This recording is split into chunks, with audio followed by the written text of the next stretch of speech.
Le cluster Provence Rosé a décidé d'organiser une conférence sur l'antifragilité parce que tout simplement, depuis 2 ans, nous vivons quand même une accumulation de nouvelles imprévues qui choquent, qui bousculent nos entreprises. Et un chef d'entreprise doit s'interroger pour se dire est-ce que je suis préparé à cela ?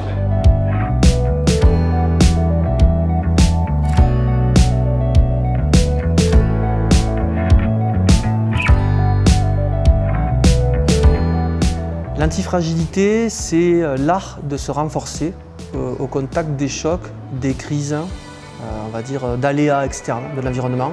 Ce qui est antifragile a besoin d'une crise ou d'un choc pour se développer pleinement. C'est-à-dire que sans la crise ou sans le choc, les structures, les organisations antifragiles ne se développeraient pas aussi facilement.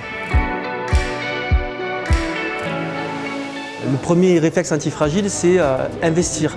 C'est le mouvement. La survie, c'est le mouvement, donc j'investis, je développe des projets, là où d'autres vont justement se freiner. Et après, le second réflexe aussi, c'est de voir et de constater qu'en fait, les idées de développement ne viennent pas de moi en tant que dirigeant, mais que l'ensemble des collaborateurs et collaboratrices s'en saisissent. Et ils vont eux-mêmes de proposer spontanément des projets.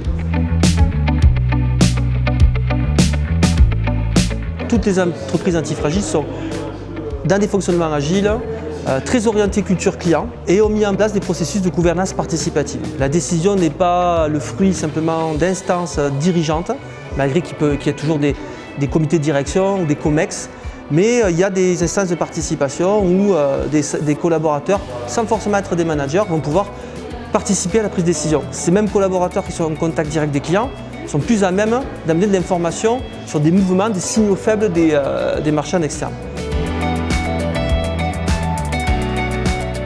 Je pense évoquer l'antifragilité au sein de mon entreprise pour qu'on puisse évoquer le sujet à travers que ce soit la direction, mon directeur commercial et autres pour qu'on puisse apporter toujours plus une croissance importante de l'entreprise. Je pense qu'elle apporterait une meilleure prise en compte du futur. De réfléchir en groupe et d'adapter des solutions concrètes pour l'entreprise. Dans mon entreprise, je nous considère comme antifragiles pour plusieurs points. Premièrement, le premier confinement, télétravail.